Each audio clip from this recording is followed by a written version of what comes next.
körülbelül 2007-ben indult, akkor összeállt egy fiatal gimnazistákból álló lelkes csoport, akik újságot szerettek volna írni.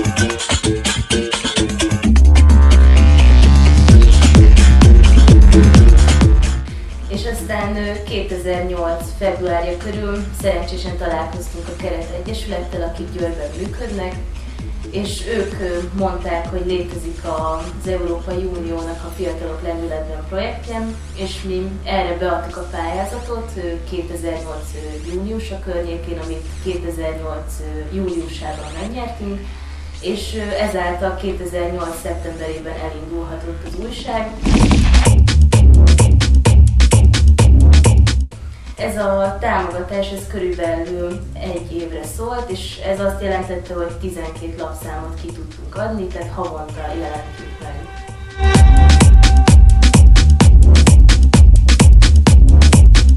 Hát körülbelül 8-10 aktív tagunk van, emellett 20, aki időnként bedolgozik az újságban, ők kevésbé aktívak, és hát az Alternatívánál több embernek is beindult a karrierje, újságírói karrierje azóta, amióta elkezdte az Alternatívánál a munkát.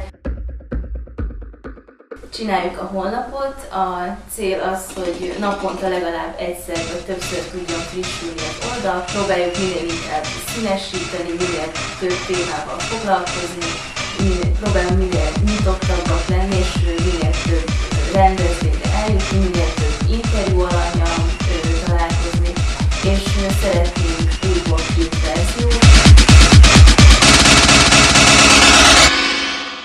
Tavaly tavasszal volt egy workshopunk, és ott napi lapot szerkesztettünk, és aznap reggel derült ki, hogy a magyar miniszterelnök lemond, és mi akkor előbb hoztuk le a hírt, mint az Index.hu, ami a vezető és a legolvasottabb magyar politikai portál.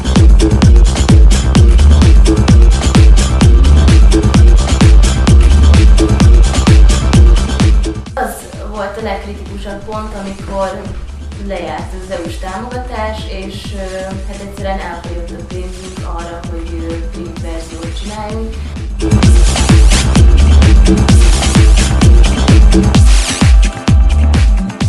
És hát, akkor mi történt?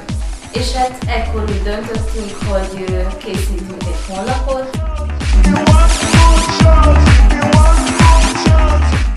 Az újságíróink, akik hozzászoktak ahhoz, hogy úgy voltak trenírozva, hogy havilapot készítünk, tehát hogy havonta kellett megírnunk egy-két cikket, hogy ebből úgy átalakulni, hogy naponta tudjon frissülni az újság, ami azt jelenti, hogy hát akár naponta is lehet cikket írni, mert így tudunk élni.